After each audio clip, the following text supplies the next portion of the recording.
তো আমরা হাঁটতে হাঁটতে একদম নিচে নেমে পড়লাম। দেখি দুই পাশে দুইটা সরিষা ক্ষেত, ফুল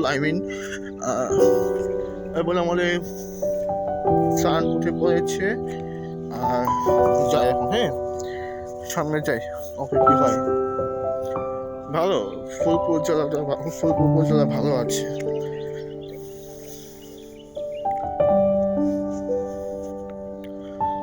আশেপাশে হচ্ছে তো, মানে মসজিদে মাইক হচ্ছে, এর জন্য সাউন্ড একটু সমস্যা হতে পারে। যাই হোক, আর এগুলো হচ্ছে ফুল,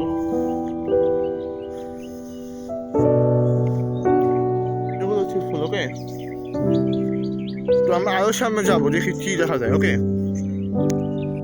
তো আমার আশেপাশে দেখা যাচ্ছে খুব সরিষা ফুল। আমার পাউটা ভিজে যাচ্ছে। যাই হোক, আমার সামনে সূর্য, যে সূর্য একদম সূর্য দেখা যাচ্ছে। যাই হোক,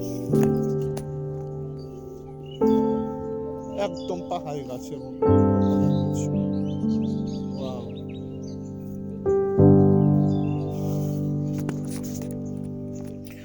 কবি জীবনানন্দ দাশ এবং রবীন্দ্রনাথ ঠাকুরের যে কবিতাগুলো, সেগুলো আমাদের মনে করিয়ে দেয় যে এই জন্মভূমি আমাদের জন্মভূমি নয়, এটা যেন আমাদের মাতৃভূমি।